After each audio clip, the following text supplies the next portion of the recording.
هتصدق بقى لو انا قلت لك ان في شعارات بتشوفها كل يوم على قهوتك او موبايلك او هدومك، هي مش معموله عشان تعجبك، هي معموله عشان تتعود عليها وتعتبرها انها امان. هل انت بقى هتصدق ده؟ النهارده احنا مش هنتكلم عن المؤامرات ولا عن الماسونيه زي ما الناس فاكره. النهارده هنتكلم عن حاجه اخطر من كده بكتير. علم النفس الجماهيري لما بيتحط في لوجو، خليني اوضح لك حاجه مهمه جدا. انا مش بقول ان كل شركه عالميه تبقى ماسونيه، ومش كل مثلث يبقى منظمه سريه. لكن السؤال اللي بجد، ليه نفس الرموز بتتكرر؟ وليه كمان العقل البشري بيستجيب ليها؟ ودايما بتشوفها في المعابد، في الجيوش، الاعلام، او مثلا العملات. قبل ما يكون في براندنج كان في حاجه اسمها سيمبلسم. واللي عارف يعني ايه رموز عارف يعني ايه انسان او فكر الانسان. ليه دايما نفس الاشكال بتتكرر؟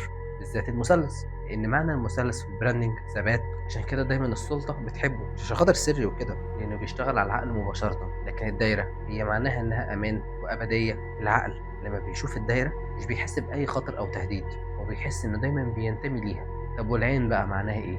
مراقبة، وعي، انتباه. العين مش رمز ديني، العين بقت عملة. فين بقى الماسونية؟ الماسونية ما اخترعتش أي رموز، الماسونية استخدمت الرموز زي ما البراندنج بيستخدمها دلوقتي. المشكلة مش إن في جماعات سرية، المشكلة إن الأسلوب ده بقى عادي. طب والناس دي الجولدن ريشيو بالنسبة لهم إيه؟ هل مثلا شكل كويس ولا سيطرة؟ وليه دايما المصممين بيقدسوا النسبة الذهبية اللي هي الجولدن ريشيو؟ هل مثلا عشان العين بتحبها؟ بس سؤال بقى، هل احنا بنستخدمها عشان مثلا الجمال ولا عشان نتحكم في حركة العين؟ نيجي بقى لأخطر لعبة اللي هي التكرار.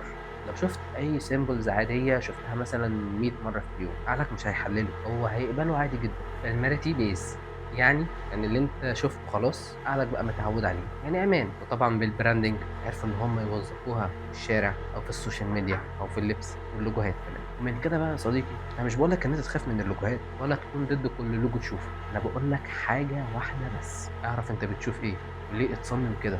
لان المصمم الشاطر مش اللي بيقلد الترند، المصمم الشاطر اللي بجد هو اللي فاهم هو بيأثر على مين. لكن بقى لو انت ديزاينر او بتشتغل حتى في الماركتينج، السؤال ده مهم ليك اكتر من اي حد.